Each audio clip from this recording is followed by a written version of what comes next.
Bienvenue sur Étoiline Inès TV. Bonsoir chers abonnés, bonsoir chères connaissances, bonsoir chers internautes, bonsoir tout le monde. J'espère que vous allez bien, Donc comme vous nous voyez, nous sommes là. Aujourd'hui, nous avons vraiment une triste nouvelle. En tout cas, si c'est la toute première fois de regarder nos vidéos, veuillez vous abonner massivement, partager, commenter, aimer aussi nos vidéos. Comme vous le savez, vous voyez vous-même des photos, une triste nouvelle, triste réalité. Donc, tobongisi ndeko na biso.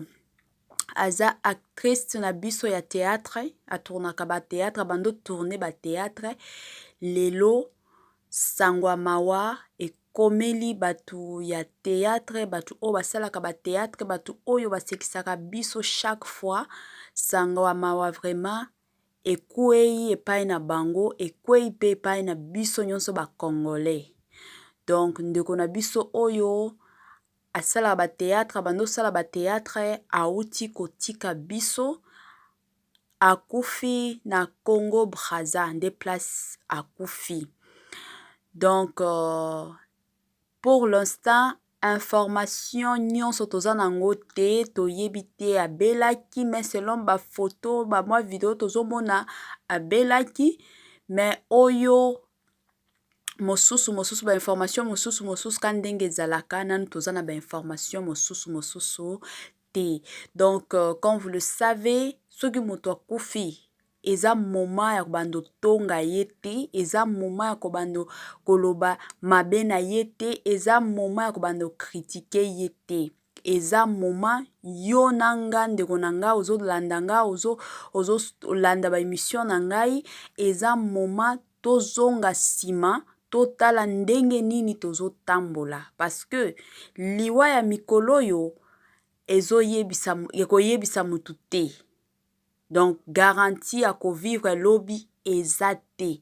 Eza na batu mosusu bazokufa peut-être na se ya pongi, eza na ba mosusu alamuki ka tongo ake musala accident akufi, eza na ba mosusu abelika mutu mbala moko akufi. Donc liwa ezoya na banzela ebele. Soki moto akufi en tant que chrétien to chrétienne, mutu soki akufi boye ozonga nanu mwa sima otala vie na yo ndenge nini ozotambola na nzambe, ose poser ba question, est-ce que si lelo liwa ekoporte na porte na nga nakokende lifelo to nakokende lola.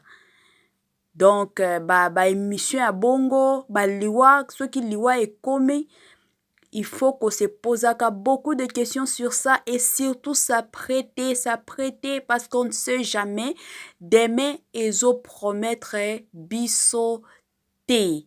Donc, na ba oyo nyonso ba kolanda émission na biso, s'il vous plaît, botika ba moi message d'encouragement na famille, botika ba moi message d'encouragement, message d'encouragement pour na famille théâtrale et ko sala vraiment kitoko makasi. Botika ba biloba loba, botika ba kisongi, botika ba bilanda landa bandeko na ngai.